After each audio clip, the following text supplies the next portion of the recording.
55 minutos pasaron de las 10 de la mañana. Seguimos acá en Cinece Radio.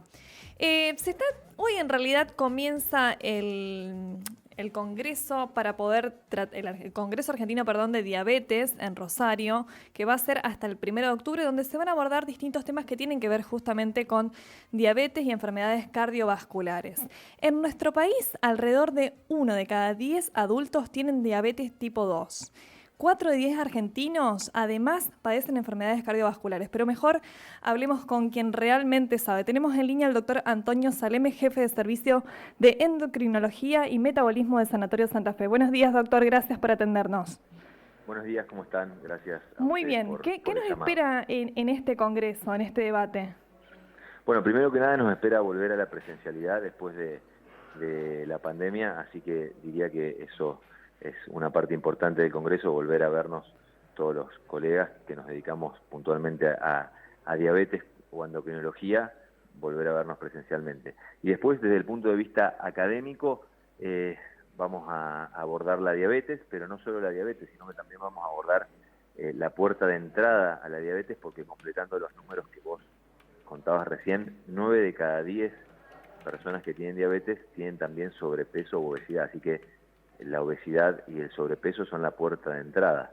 Y la puerta de salida para completar el camino de un paciente con diabetes es justamente la enfermedad cardiovascular, puntualmente infarto, ACV o enfermedades de la circulación periférica, que son las complicaciones más frecuentes de los pacientes con diabetes. Claro, Así Antonio, que de todo eso vamos a hablar.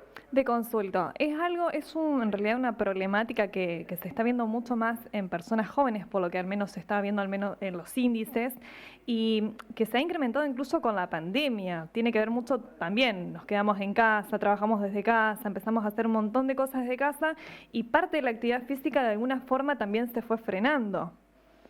Sí, así fue. Primero que nada, hay una pandemia también de obesidad y empezó a verse también en niños, así que sí, cada vez más jóvenes son los pacientes con obesidad y cada vez más jóvenes los pacientes con diabetes también. La pandemia, hay un montón de estudios que mostraron que aumentamos la cantidad de comida, de bebida y disminuimos un montón la actividad física, así que dejó también su secuela en cuanto a obesidad, diabetes, y que muchos pacientes no se controlaron y que entonces llegaron a las consultas ya con las complicaciones, por ejemplo, ya con un infarto, ya con un accidente cerebrovascular, por la falta de consulta durante la pandemia. Así que esas son las consecuencias de la pandemia. Claro, ¿a qué síntomas, por ejemplo, uno tiene que prestarle muchísima atención?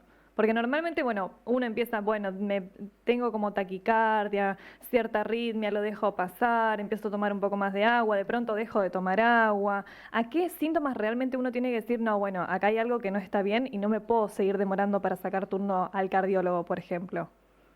Y puntualmente creo que el dolor de pecho, el dolor en el pecho o en la boca del estómago son los más importantes.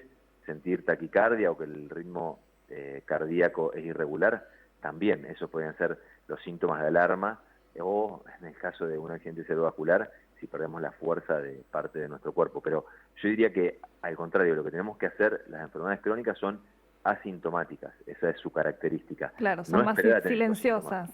Porque cuando tuvimos estos síntomas, ya estamos ante la presencia de una complicación severa. Así que hay que consultar antes de tener síntomas. Ese creo que es el mensaje más importante de todos.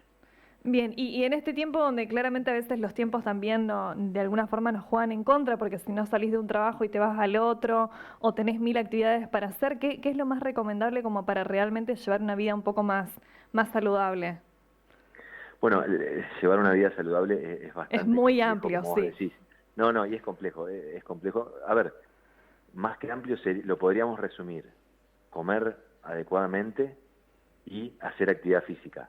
Eso queda muy sencillo puesto en un papel escrito, o en estas palabras, pero llevado a la vida real es muy complejo, y completaría para aquellos pacientes que ya sufren diabetes puntualmente cumplir con su tratamiento.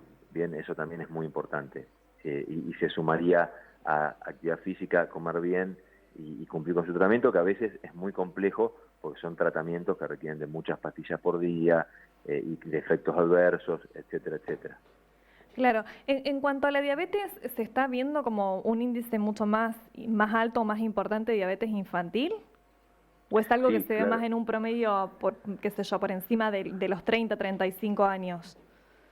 La diabetes tipo 2, que es la diabetes que estamos hablando, la que se relaciona con los hábitos de alimentación y demás, esa se está viendo cada vez en pacientes más jóvenes y es la que empezó a afectar a la población infantil también, que antes solamente era diabetes tipo 1, que es otro tipo de diabetes que es más, digamos, no relacionada con los hábitos, pero la que se relaciona con obesidad y con hábitos, que es lo que estamos hablando, cada vez se ven pacientes más jóvenes porque han cambiado sus hábitos también.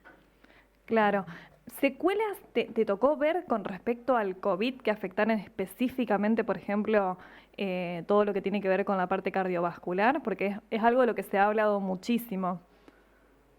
Sí, no hay duda que sí. Lo que te contaba, muchos pacientes que no los vimos en el consultorio y que los vimos durante la pandemia o inmediatamente terminada la pandemia en la internación, en la unidad coronaria o en terapia intensiva por estas complicaciones que surgieron por la falta de control pertinente y en tiempo y forma que la pandemia postergó. Y porque el COVID también se relacionó mucho con empeoramiento o peor pronóstico en los pacientes con diabetes y con obesidad. Así que lamentablemente también ahí tuvimos que ver. Bien, una última consulta. Con respecto a este congreso, va a ser en Rosario, ¿verdad? Va a ser en Rosario, sí. Bien, se van a abordar distintos temas, distintos profesionales. ¿Cómo es la organización del congreso? Va a haber diferentes profesionales de la salud, médicos, nutricionistas, psicólogos, es interdisciplinario, va a haber invitados extranjeros también y también obviamente va a haber invitados y disertantes nacionales. Así que vamos a tener una amplia gama de temas para abordar. Sí, sí, sí. Todos relacionados, como te decía, diabetes, obesidad y enfermedad cardiovascular. Perfecto, queda entonces abierta para que podamos hacer claramente una cobertura sobre lo que va a suceder al menos hasta la primera semana de octubre. Antonio, te agradecemos muchísimo tu tiempo, ha sido muy No, amable. por favor, a ustedes, que tengan un buen día. Muchas gracias.